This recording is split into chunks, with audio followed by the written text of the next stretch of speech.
All right, everyone, welcome back to Breslov Efrat here at Shira David. Baruch Hashem. We want to welcome back Yaniv. Baruch Hashem. It's been a while. Baruch Hashem. Baruch Hashem. Okay, and everyone else, of course. So we're learning Likutey Halachos. We're learning Hilchos Netilas Yadayim L'Seuda. We're in Halacha Vav.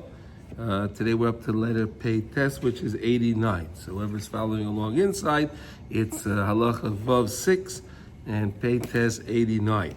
Okay, so we know that we got the preview yesterday that the Rebbi Nachman was writing this part of Likutey Halachos when he was in Uman. It was the end of Elul, right? He said it was the 5th day of the Slichas, and he was already there preparing for the Rosh Hashanah. So of course Rebbi Nachman is going to have to talk about Rosh Hashanah, right? He's in Uman, right? It's amazing, right? In Yana Diyan, right? It's Elul. He's in Uman. He's preparing for the kibbutz.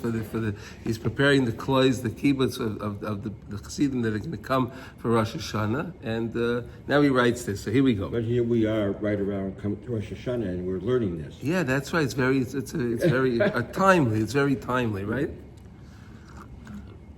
I'd like to say I planned this, but I promise you I didn't. It just works out. We've had a couple of these.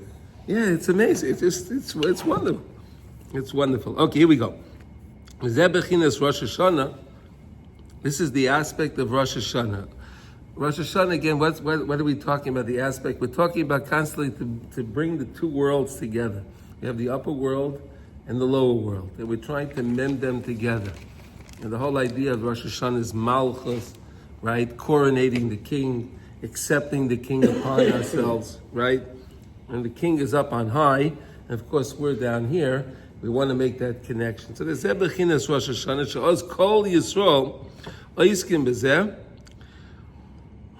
How were they doing this? Kol echad tereach v'yisyageya lovoi la'kibbutz hakodesh shel Yisrael. Because everybody is working hard, and they're toiling, and they're putting a lot of effort in to get to the kibbutz hakodesh, to this holy gathering, right? I guess that's how you translate it, right? Of Yisrael. Shezeh bechinas b'seich ami anechi yosheves. It says in Melachim, b'seich ami ani yosheves, amidst my people I dwell. I sit, I dwell. Hanemer al Rosh Hashanah, that's on the Yom Tov of Rosh Hashanah, k'may she'isa b'zayir HaKadosh. Well, because that's the time that the HaKadosh Baruch Hu it's the day of judgment, right? And HaKadosh Baruch Hu is amongst His people. K'may she'isa b'zayir HaKadosh v'afilu kol ha'kforim ha'makoymos ha'rechoykim miskapsim el ha'mokim sheyesh kibbutz miYisrael. So we know it used to be, and well, there still are today, right? There's some people that live in remote places. Right? There's some people that live in remote places, and during the week they don't have a minyan. Sometimes for Shabbos they don't have a minyan. But when it comes to the high holidays, so people travel and they make their best effort to make sure to get to a minyan. They want to hear the shofar, they want to hear Kriyas HaTorah, they want to be with people, right? They want to be with Jews, so they make their best effort, and people always did that, and people will always do that. I mean, we even have today people that don't normally go to shul during the year, but it comes to Rosh Hashanah, they make their best effort to go to shul, right? There's, the three-day Jews, right? We have some of them. My family was that when I was younger, and I was trying to figure out why they even did that. Why they did what? What motivated them to go to Rosh Hashanah and Yom Kippur? Because they were the high holy days.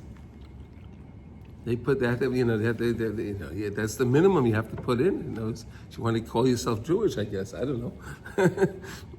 But everyone does this. But the main thing is to come to the true tzaddikim. If you can come to the true tzaddik, it's nice to travel to a village, to a city, and to be with other Jews. That's wonderful. It's really wonderful.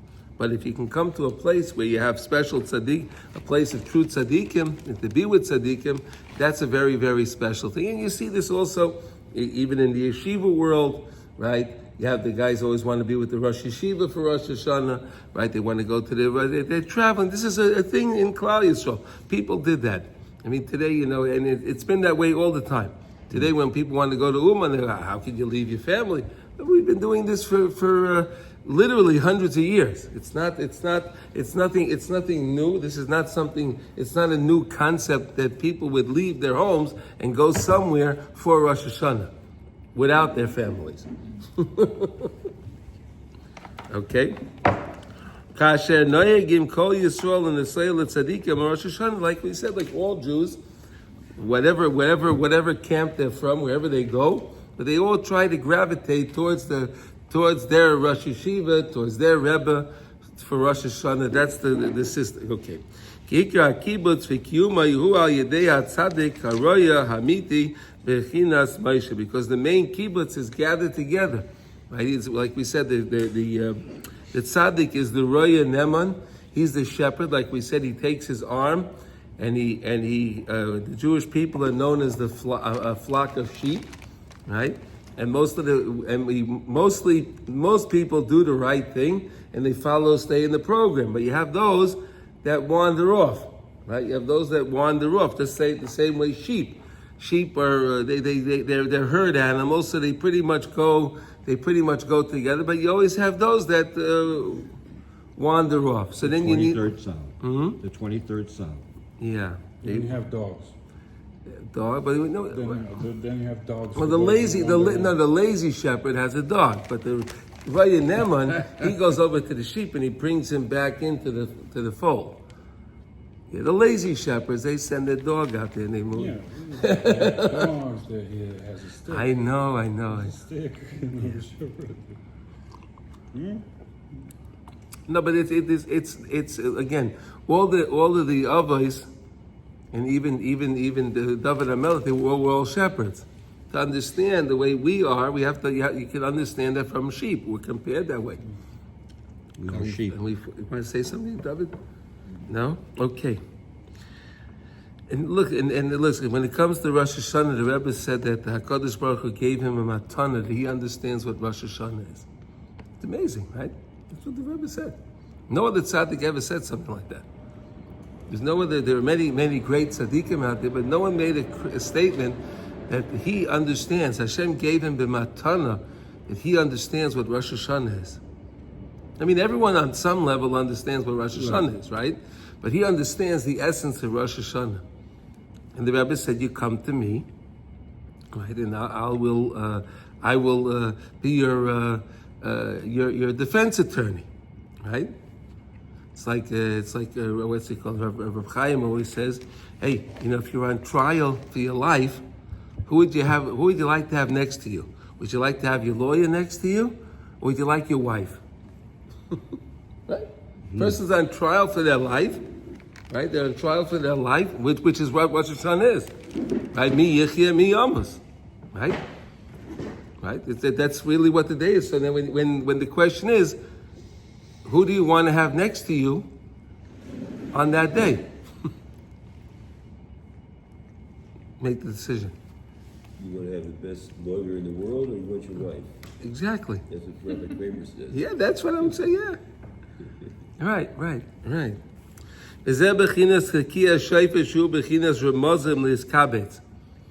Okay, so then the idea of the Tekiah Shofar, the Shofar doesn't make any. It doesn't make any statements, right? The Shofar is just a sound. There are sounds, right? There are sounds, and via the sounds, it makes us. We understand what to do based on the sounds, right? He's going to give examples now. It's going to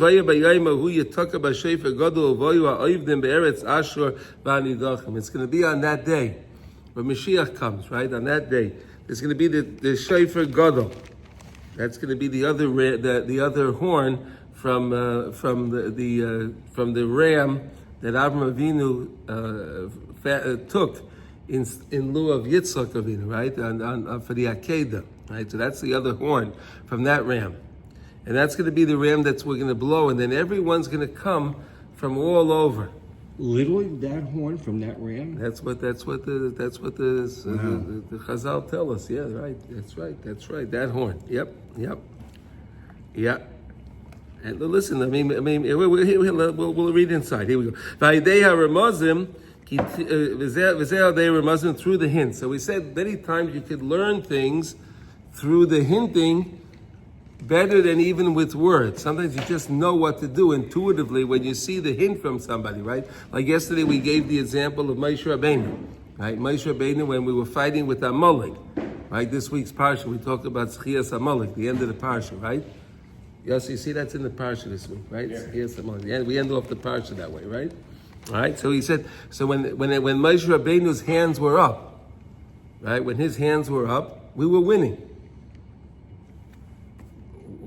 He didn't say anything to anybody. It was just his hands were up. But it reminded us what we have to do. We have to look up towards Shemayim. We have to look up towards Hashem and hope and realize that our salvation comes from the Rebbi Nachman. Right? There was a hint. He didn't say anything. We were on the battlefield. We saw Moshe Rabbeinu on the mountain, and we saw his hands were up. Oh, that's where we have to pray to Hashem. Oh, that's where our salvation is going to come from. Hint, a remez. Want to say something, Sasha? No, I'm just remembering, is there some Torah, Rebbi Nachman, about Tzaddik, when he says Torah, sometimes he uses his hands. Yeah, we learned that. We learned, Hands give much more, much deeper Torah. Because any small if you have someone teaching or whatever, you have a rabbi and you tie his hands behind his back, he won't be able to teach. It won't work. It won't. He can't speak. What? You need it? Speak without his hands. It's amazing, right? It's really fascinating. Because the Tiyah Sheva is also the Ramazim. There's hints to it.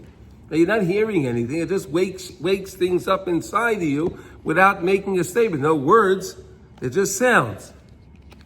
The same when we had the trumpets. Remember when we were in the desert, we had the chatzaitzros. We had the trumpets that we would blow. Shehem gam kein bechina shofar k'may shamar b'seinu zgan b'racha l'inyan amiras ha'posuk u'tekatem b'chatzaitzros. Right, and we blew the trump. They blew the trumpets. Lahashlim psukei shofros, and we finished the psukim on the. We talked about these psukim. When it comes to the in the part of the musaf of the shofars, we bring in these ideas and we talk about the chatzaitzros, the trumpets, because the trumpets were a hint to the idea of the shofar. Because again, look what he says now. Shalimud oisam sheyavoyu aramozim eich liskabetz ayadei koilos. Right, because when they blew the trumpets, we knew how to gather. Right? They blew the trumpet. There were certain sounds that they blew on the trumpet, so they knew, like it says, with the katem trua, v'nosu amachanes hachoinim kedma. So those when they blew the trumpets, they knew the camps that were on the east side. They were on the east. They knew that it's their time to move forward by a certain sound. And there was no statement, but they heard the sound. Oh, that's our sound. The remez. Oh, now we have to travel. Isn't it? It's interesting, right? We don't read did they do that? They do that today also, right? There's different, they blow a trumpet. Did they ever do that? No. Train stations. Train stations. Some train stations even now works like that. They do what? They blow the horn. Yeah. They blow the horn when they blow. It starts going. Oh, okay. Utzkatem trua shenis v'nasu amachnes, and they blew it again, and then the next camp, the one on the west, the one on the south, they knew, and that was their formation, that they knew how to travel. Right? Remember, right? Yeah. They knew how to travel. It's like we accepted. Like sheep also do that. Yeah. We learned with Yaakov Avinu when he gave the instructions on how we would travel in the desert, based on how the formation we would have when we were going out from Mitzrayim up to Hebron to bury Yaakov Avinu. He gave us the formation. We followed that same formation. We learned that. And when we traveled in the desert. And how did we get it started? With the trumpets. And now it's time to travel. So they would blow the trumpets. And everyone would know on key that it's now our time, it's our turn to go.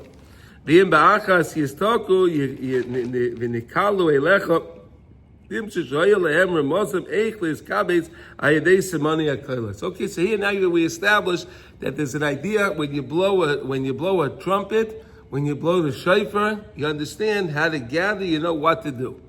Okay, now of course, because Rosh Hashanah is the time of the shofar, so again, we have to all gather together.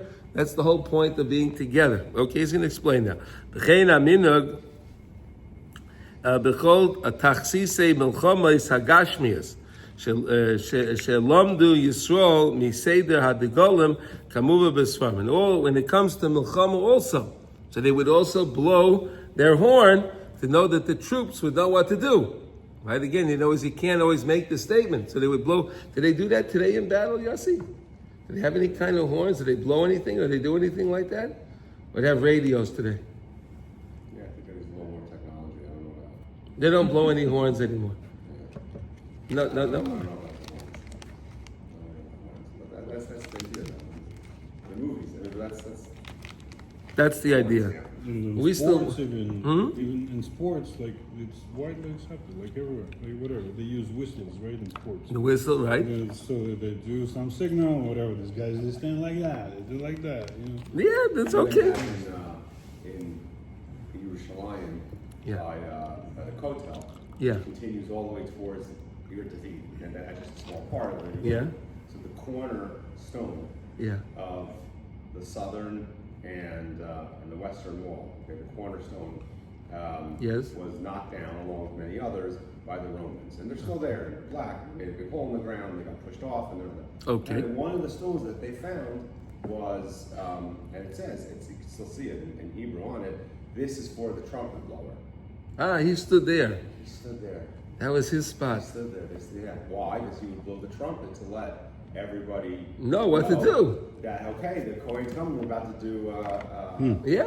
And then they knew based on they heard the sound. They were the remez. That's the way it was. But we still have the shofar, Baruch Hashem. They didn't come up with a new technology. We don't use it. right. We still use the shofar, Baruch Hashem. Okay. She'ikar kibbutza al yedei simanim. The main point of the kibbutz is through the siman, bechinas ramazim, which is also these hints. Kigoin simani ad the golem shelahem about koilei shelachatzaitzroitz v'tufim. And their tambourine, whatever they had. Okay, so basically that was the whole idea. They would raise the flag, so they would know what to do, and they would use the trumpets. These are all references of hinting, of making hints to teach people how they should conduct themselves, what they should do. Okay, well, the Golim were amazing. That was the whole idea, the kiyub. That was how we had our existence, and the kibbutz Yisrael. We had each camp had their flag that we learned that was similar to the color of their stone that was on the Urim V'Tumim, right? Every Shevet had on the Urim V'Tumim, they had their stone on the breastplate of the Kohen Gadol, right? And it was a different stone. So each Shevet's flag was similar to the color of their stone that was on the flag. And everyone knew that, I'm part of this group. So everyone gathered to that group, right? And again, these are all simanim. They're not making any statements. That's the point. All right? Shetzrichen kol echad ve'echad lohoyer adas hakodesh shehu yiras shemayim b'chaveira, and each one has to always, and we always talk about this, that everyone has to always talk to their friends about yiras shemayim, to make everyone understand, right? That was the whole point, to get together, right? People get together to be able to be mechazik one another with their yiras shemayim. Recognize whatever trouble you're going through. Remember, you can always connect to Hashem. Hashem is there with you. Right? You give chizik to your friend, so that way the person can continue and he can. Okay.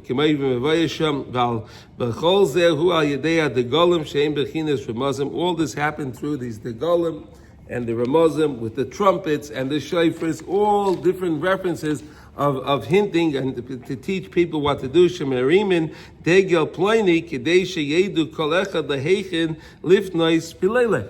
Right? They picked up their flag. Oh, here we go. That's my flag. Here we go. We all go together. It gave us the hint. We knew. You know which tribe you're from. You saw the flag. They didn't say anything. You just saw the flag. Okay, now it's my turn to go. It's interesting. Rav Nosson is defining the things that we know, but he's trying to help us understand how it works together that way with the shofar, why we have a kibbutz and everything, and the whole idea of that.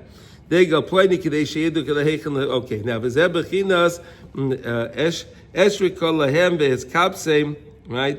Zechariah says eshrika. What is that? Bechinas remazim. So he says the idea of eshrika. This is the idea of remazim. Ki ikra kibbutz v'kiyam b'melchama aharuka shel zeh ha'olam hu al yedei remazim. Everything goes through hints. Okay, it's all through hints. And it's probably, well, listen, even today, they have different sounds they would make.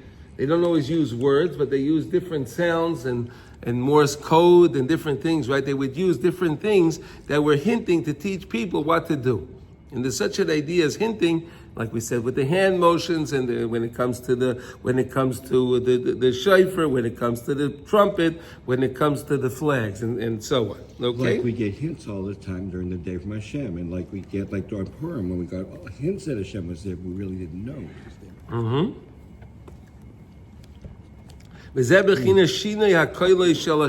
that's why we have different changes, different things that go on when we blow the shofar. For example, we have the tashrat, right? The tashrat is the kiyah, shvarm, teruah, tekiah, right? We blow different sets of sounds, right? There are different sets of sounds. We start with the tekiah. We always end with the tekiah. What do we put in the middle? Do we put a shvarm, teruah? Do we put a shvarm? Do we put a teruah? And then the tekiah, how do we do it? We also have the tashat, which is the kiyah shvarim tekiah, right? Then we have the tarat, which is the kiyah teruah tekiah, right? Then we blow it in all different sequences because again we're not sure which one it is. But really, meikar adin, if you heard just one set, you were yaitse tekiah shofar. So if you're blowing a shofar and the guy says, I have no time to listen to 100 things, just let this blow something. I got to get going, right? People like that, right? Yeah. So if you blow one set of tekiyas and he heard the tekiyas, it's fine. Obviously, we want to do the 100 blows and all of that, but again, because against the samach mem, right? That's why we blow 100, right? We have the samach mem. Right, he's 100 and he's going against us. So we blow the 100 koiles against the samach mem. Isn't that interesting, right? Okay. All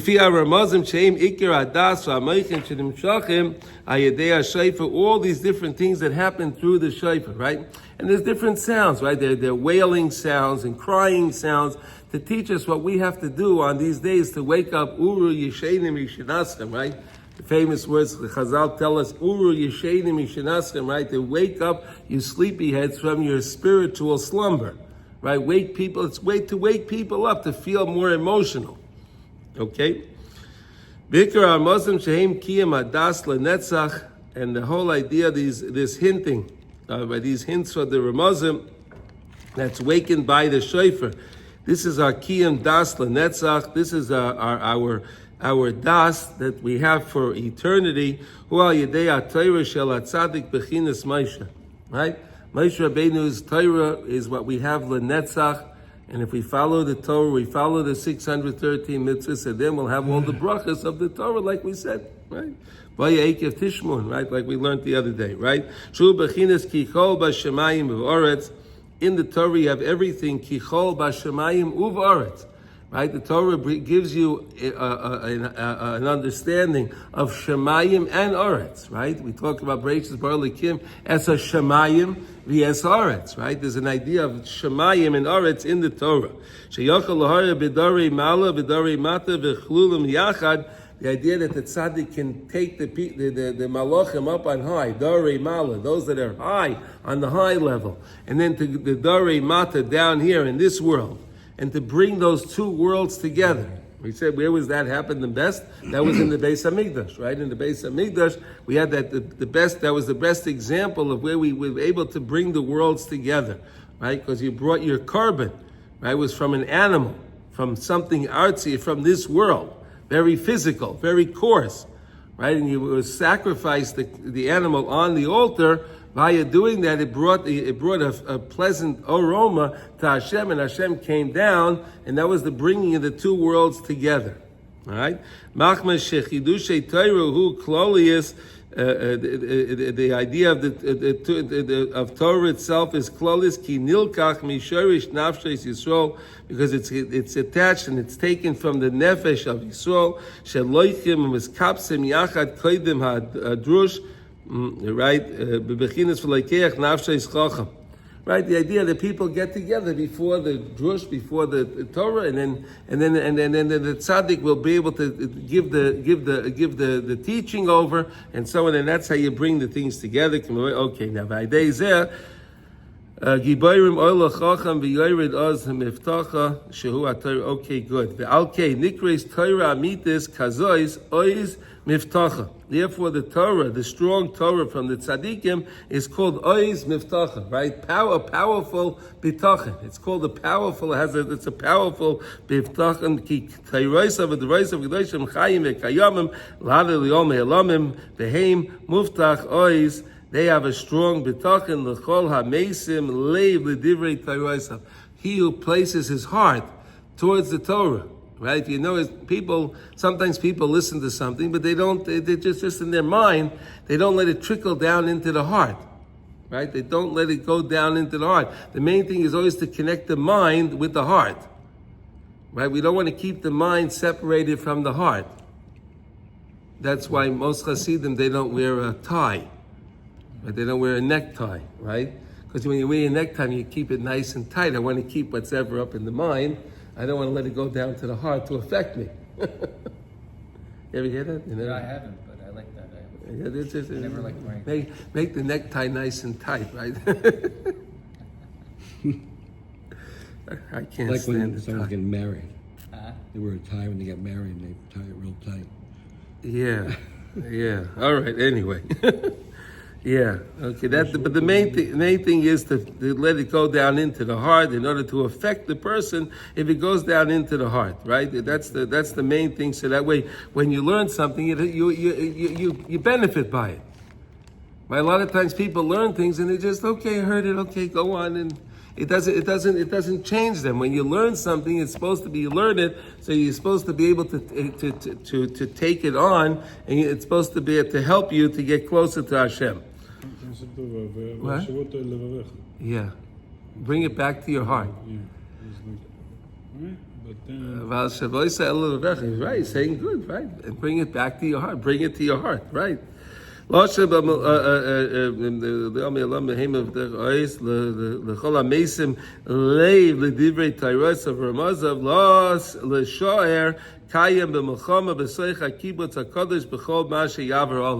And again, if you take these things and you always understand the hints, and you see what's going on in life, and you can learn how to pick up the hints, like Mordechai was saying from Hashem, you always have the hints. Hashem is always giving us hints during the day, what we're supposed to do. But you have to learn how to tap into those hints so you know how to use them and benefit by them. The hints are there. It says Yotzes Baskol every day. The Baskol goes out to the person, right? It teaches the person to come closer to Hashem. And how do you tap into that Baskol?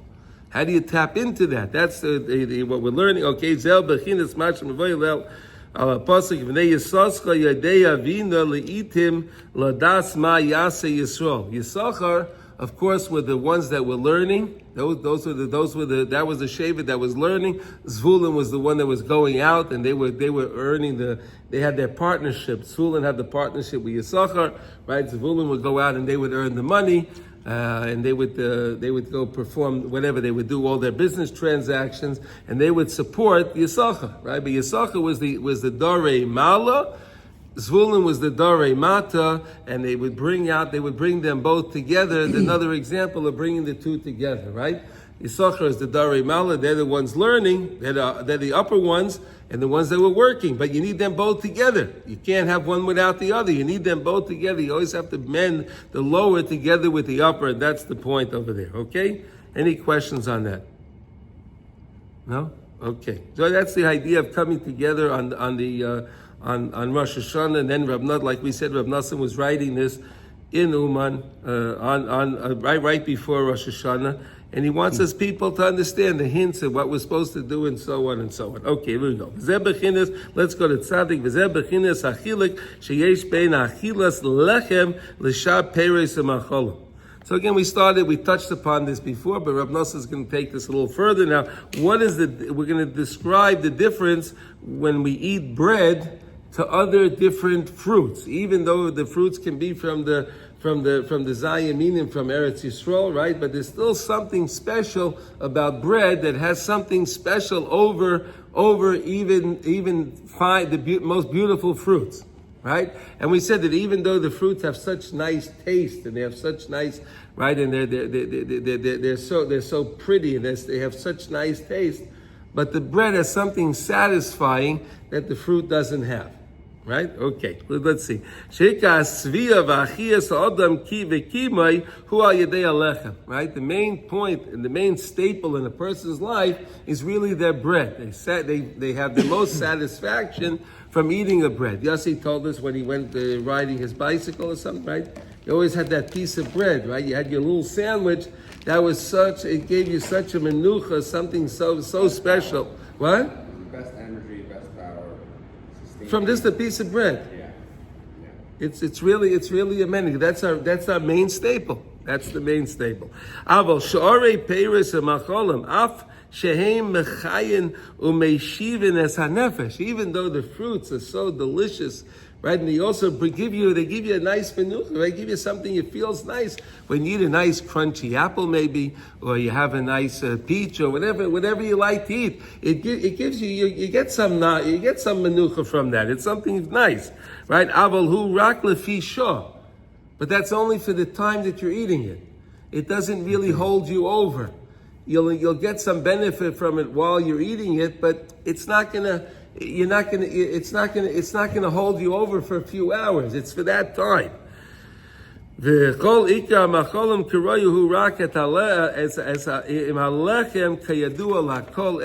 knows this. You see that? It says everybody knows that. Everyone knows that bread is where it's at. Okay, you like that? This is a plug for pot milk, right? Get your bread. I even heard of a diet that was bread only. Someone was promoting that. A bread only diet? Bread only diet. Huh? How does that diet work? I didn't really get into it because I needed to get wheat and fruit and other things, but but it was I always interesting. thought bread is the enemy because bread is fattening. But again, it's not telling you have to eat a whole loaf of bread, right? Right? You eat a shear, you eat a slice, and okay. So I love bread. right, okay. So okay, we're going to see why you love bread now. We're learning why you love bread. Okay. Ki chol tamei hamacholim v'koicham lahachiyas es ha'adam hu ha'yedei adas.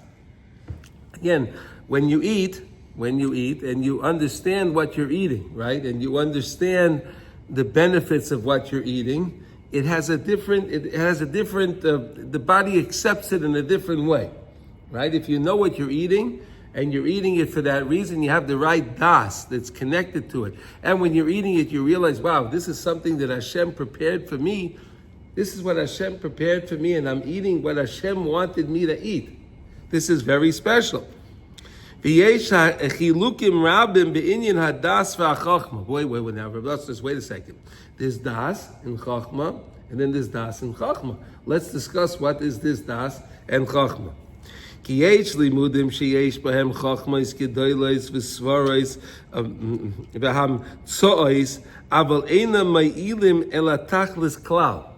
there are a lot of things you could learn, a lot of studies. You can go to university and study many different things.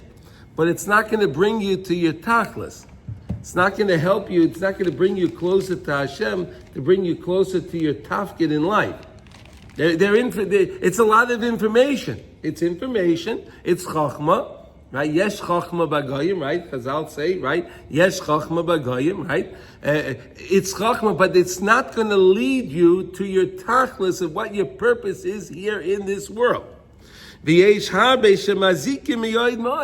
are some limudim that are very damaging, right? Very damaging.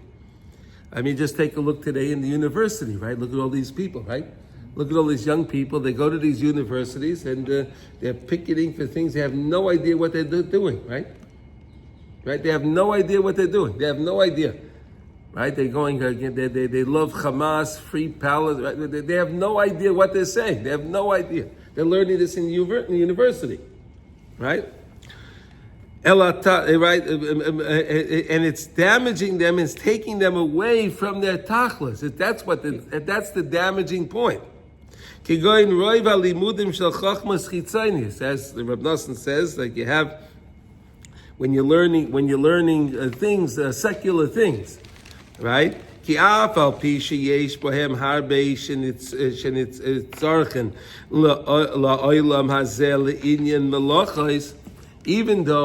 Even though people go to school and they want to become an engineer, they want to become an architect, they want to become a lawyer, a doctor, right? And they want to be an accountant or whatever profession. So they need to go to school to learn certain things in order to be able to have their profession, right? But it's not bringing them to their tachlis hanitzchi, right?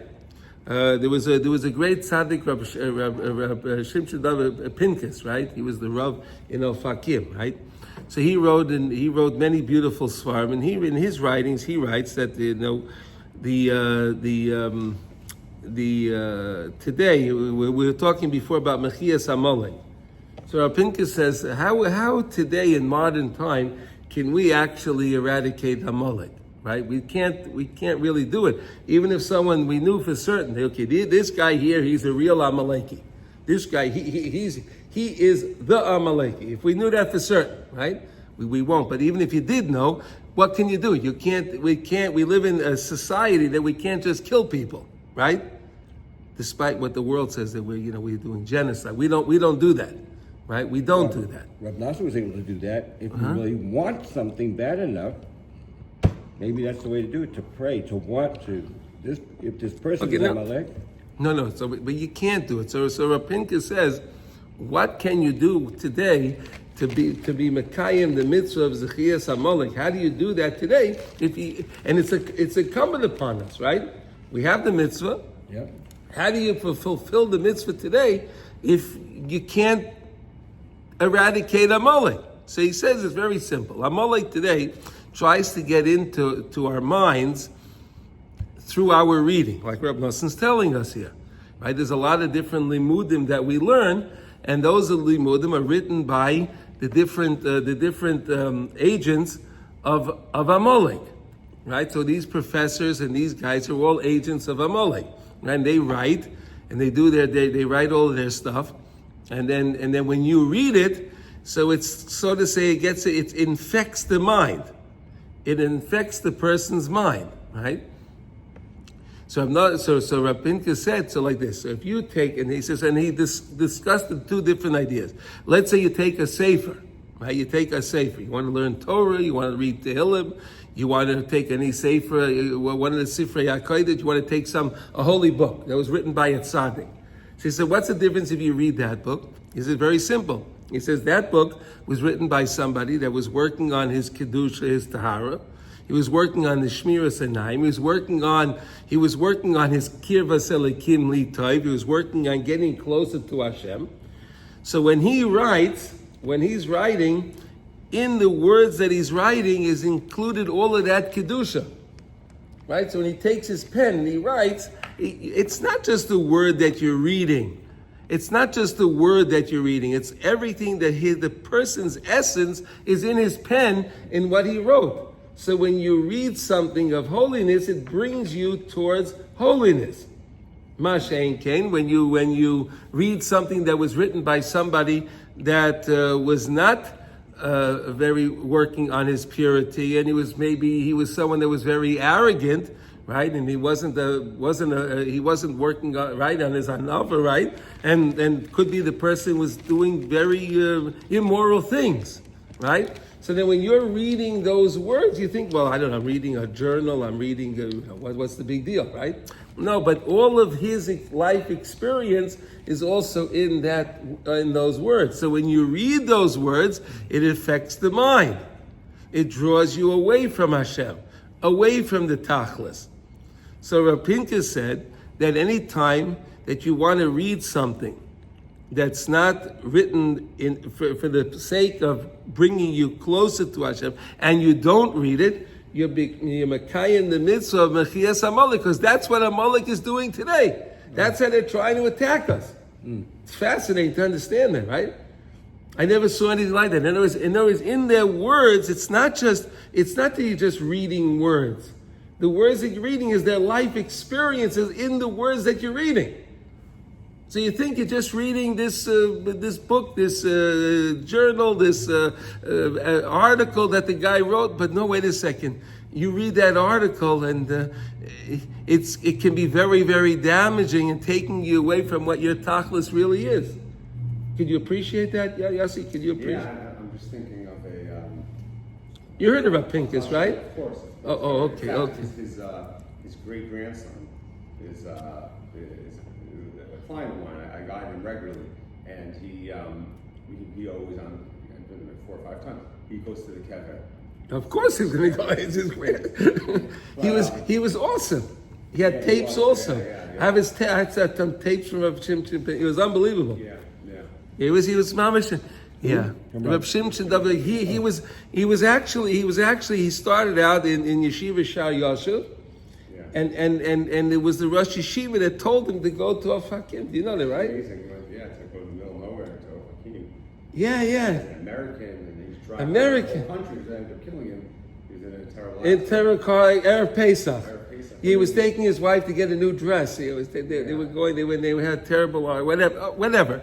But it's just amazing. It shows you a few things. First of all, to be very sensitive to everything that even Rebbi Nachman speaks about, like the music that we listen to. I don't know. Some of us might like even let's say the kosher, the Beatles. I mean, No. Yes, but I brought in this because we're learning here about information. That's why I told you this. But music is the same thing. No, but the point is, we get. You might not think of something, but this guy, I don't know, is it John Lennon? I don't know. You know, if he was a maneuver or in his music, and then you're listening to. And you're living, it affects the person. It's good music, and leave me alone. No, but then when you take out music that was written, let's say by Rav Shlomo Katz, a holy person, or Rav Yosef Kaduna, or good people, right? So then that music will bring you closer to Hashem. It's the same idea. Yeah. It's the same idea, just that's with music. This is we're learning about. On the other side, I mean, whenever you say these things, sometimes I get things in my mind. I was just reading a Chashuv professor idea. He may fit into this category that we're speaking. Very lot of wisdom.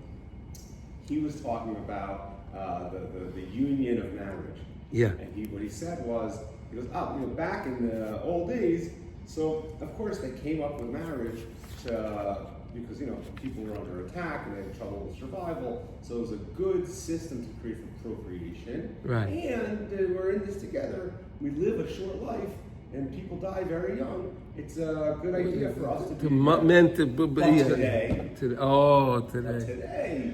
We're able to live longer. We have medicine. We have independence. We're able to procreate in different kinds. Yeah. So what's he doing? Is Aval Eina Ma'ilin El Takla Sanitzchi, right? It's not going to work, right? It's a perfect example, right, Yossi? Right? It's information. You're reading information. He's got a point. See that? No, I care about the better. It sounds logically. That was interesting. Yeah, make sure you didn't tell that to your wife, right? Okay. V'harbe chachmei shelahem mazikim mi'oid ma'oid. Right? They're very, very damaging. L'chol ha'iskim bahem v'akruchim achareim. Those that are lurking after those type of teachings. Right? To tell you marriage is not important today, and right. Chas v'shalom. Ki goyin hachakiroi shelehem beinyanai shenikra etzlam philosophia elikus. Right? They're going to study godly philosophy. Right? They want to understand why Hashem created things the way He created them. Right? They have any idea. Right, to understand how creation works. They're trying to understand.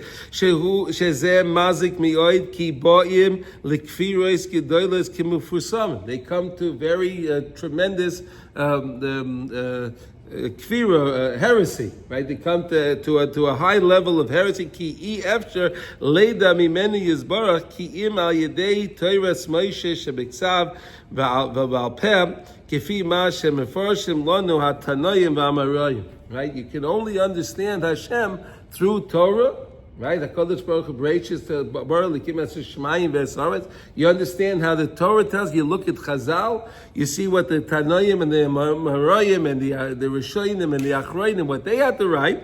Right? But Tzaddik Yemes Shebechol Dor Kimavaya Bechol Asvarim HaKadoshim Ubedivreinu Harbe Mizeh. We hear, Rav Nosson says, we speak a lot about it in our books, especially.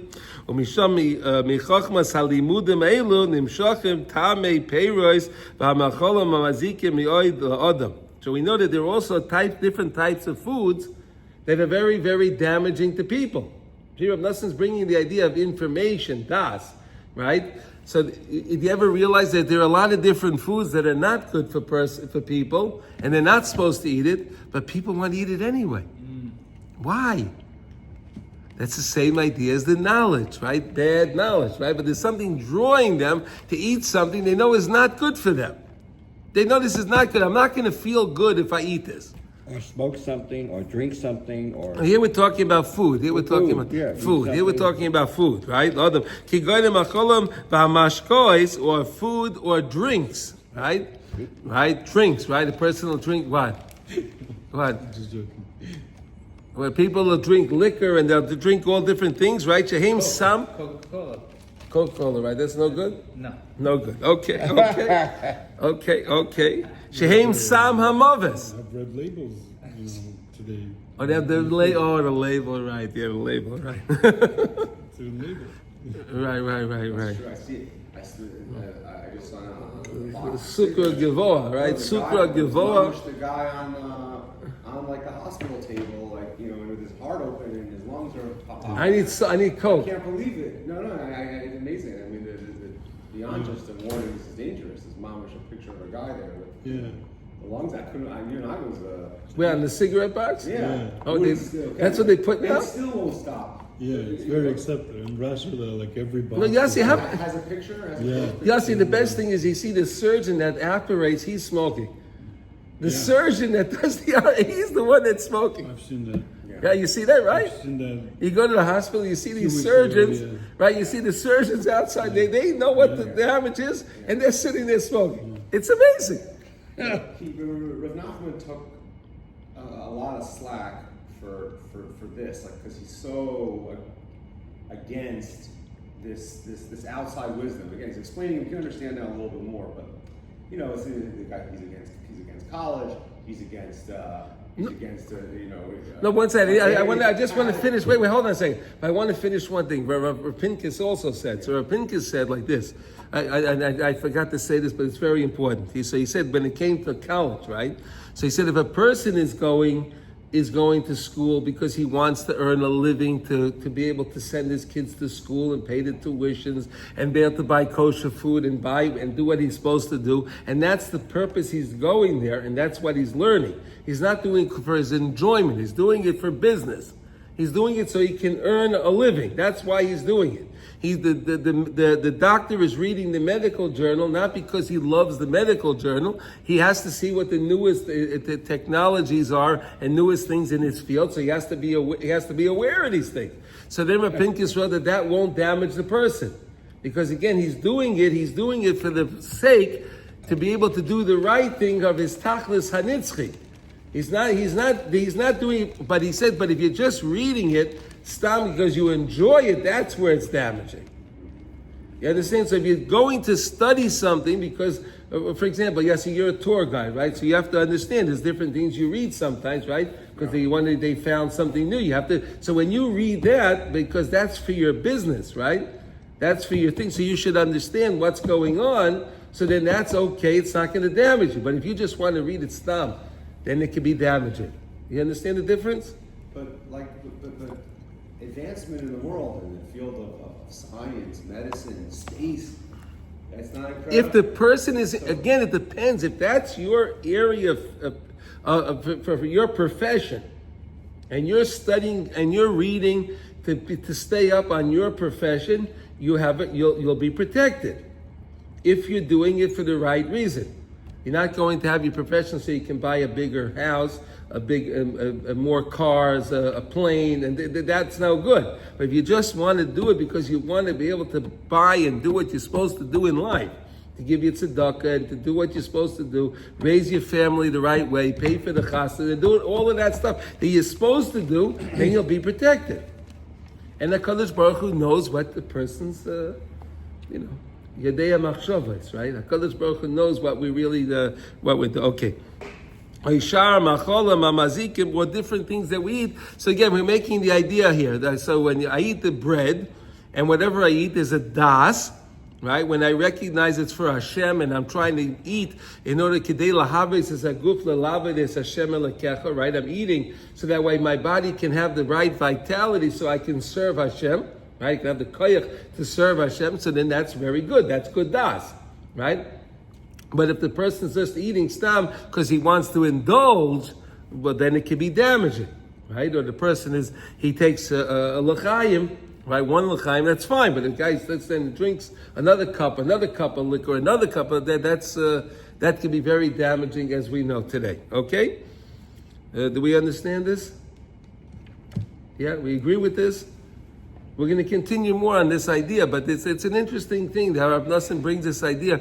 Why are we drawn to eat things that are detrimental to our health? Right? That's interesting, right? Well, comes from faulty das. Comes from faulty das. They taste good.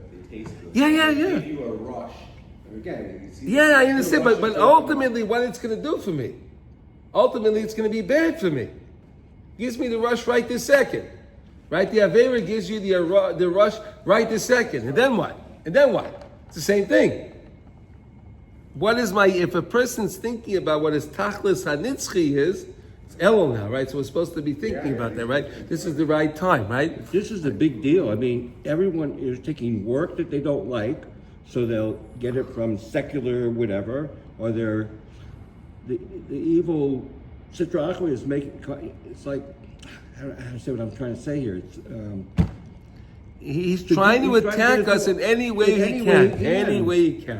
Any way he can. Exactly. How can I possibly give up all the joyful things Exactly. I did? How can I give up my smoking, my drinking, my movies, my binging on movies, my... Whatever. Okay, there we go. Okay, so that's the lesson today. But it's something to think about. It's something to think about why we eat certain things and recognize what it's attached to, and it's all based on our das. Now, let's learn one halacha quickly in Kitzur Shulchan Aruch. We are learning the laws now of din im nimsa Torah's b'pasal b'sefer Torah, which is Siman Chav Dalet. So what happens if you're reading the Torah and you find that there's something wrong, faulty with the Torah? What do you do? Today we're up to letter 4, I believe, right? Are we up to 4? I think it's 24:4. Okay, here we go. Nimsa ois shehifsid surasai. Are you reading? The Balkara is reading the Torah, and you see a letter that's missing its shape, right? The formation, the shape of the letter, there's something missing on the letter. Okay. Ben shehaya kei mitchilas aksiva, whether it was when the Sofer actually wrote it, he wrote it that way. Ubein shenasa achar kacha yedei nekev, or it happened this way because there was a hole that developed in the parchment, right? We used to have, the Gemara tells us, right, there used to be mice that used to go on to, the Gemara talks about it, right? There used to be mice that would go in the Aron Kodesh, right? That's why you couldn't keep kachim and whatever, with different things. It's a very important, but we don't appreciate how good we have it today, right? We don't even appreciate it, right? But there used to be that there was a question, the mice would come and they would eat nibble on the Sefer Torah. So there could be a nekev, there could be a hole in the parchment. Shabbos, second period. What? Shabbos, second period. Yeah. Puzzle, then that Sefer Torah is puzzle because again, there's something missing. You don't have the letter. You don't have the word. Aval im nimsa nekev toich ois, oy michutz lo ois, va ois petzurasai. But what happens if you find this hole that's in the middle of the letter, right? Let's say you have an ayin or a shin or whatever. And so in the middle of the letter is a little hole in between, but you can still see the letter. In other words, it's not. In other words, I could recognize that letter, even though there's a little hole, something missing, whatever. Right? I could still understand. I could still recognize the letter. Perfect example. You ever write a letter in the Sefer Torah? You know, when they're finishing a Torah, right? It can be machabed you to write a letter. So you ever notice how the Sofer he makes the tzura of the letter, right? Right? Okay. He outlines it, right? He makes the tzura, he makes the formation of the letter, but it's not filled in. So you're just filling it in, right? But you can still see the letter. You know what that letter is, right? So if you know what that letter is, and if there's something missing in the letter, that's okay, because I can still see the letter. That's the point that we're saying. Or there was a hole in the parchment within the letter, but you still see the shape of the letter. Everything is fine. That would be okay. Okay.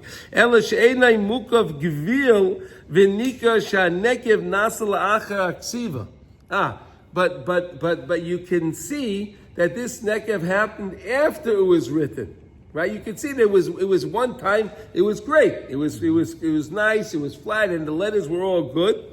Kosher, that would be kosher. Okay, so in other words, if the letter still keeps the formation, its form, even though there's something missing. Let's say there's a tuft, and there's in the middle of the tuft there's a little hole in between the thing, but I can still see the tuft, or within the tuft itself.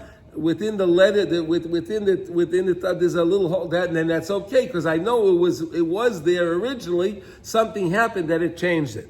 Okay, v'kivan the b'shas aksiva hoya mukaf gvil, because since the parchment was there. The parchment was there when they wrote it originally. Im a kafsa diyoi me'eza ois ve'enai shachar karoyu pasal. Right. So what happens if the ink chipped off, right? I think kafsa means it chipped off, right? The letters, sometimes you see that, right? The ink chipped off from the letter. So again, if you can't recognize the letter itself, then it's definitely going to be pasul. Or there's a piece in the Sefer Torah that's missing, and it's going to be pasul, and so on. Okay, so that's the idea that we have today. We understand that? It's amazing that today we have our Sefer Torah is so much. The quality is so amazing. I mean, the parchment, and Baruch Hashem, we don't have this problem with the mice, Baruch Hashem. No, we take these things for granted. But this is all in Shulchan Aruch, right? There would be a hole in the Sefer Torah. The whole mice thing was because they used to keep truma. Truma inside the ark. Yes, that's what they say. You can't keep truma in here anymore. Because then you're having all these problems. The mice came in. You left me some food. Okay, so the mice. While we're eating that, they would nibble on the Sefer Torah also. Right. That's the reason. That's the reason why when you do Hagbah, right? When you do Hagbah, you always have to do Hagbah and do it where the seam of the Torah is. Right? Remember when you're doing. It's like if it falls and then it tears. Right. Because if it's going to tear, right? If it's going to tear, right? Because if you do it in the middle, there may have been something like a nekev or something from the thing, and then it may tear. So you don't want it to tear. That's why you know that, Yossi? You're supposed to roll it back a little bit to either side to see. And you have to have three. You have to have three. We learned this, and we do Hag. You have to have three columns. Right, and you're supposed to have the seam in the middle, and then when you roll it, when you do galila, it's the same way. The seam is supposed to be in the middle. You're supposed to have the seam. But then you'd have to have 4 columns. You can't have it in the center if you only have 3 columns. Why the center? The center. What? It could be a column. No, it doesn't have to be the center. It has to be with the what do you call it? Within the 3, you're supposed to have a thing before, whatever. Either way, so that's the point. Okay, everyone have a wonderful day. Thank you for listening, and make sure you eat the things with the right das, so we stay healthy and safe. Okay, bye bye.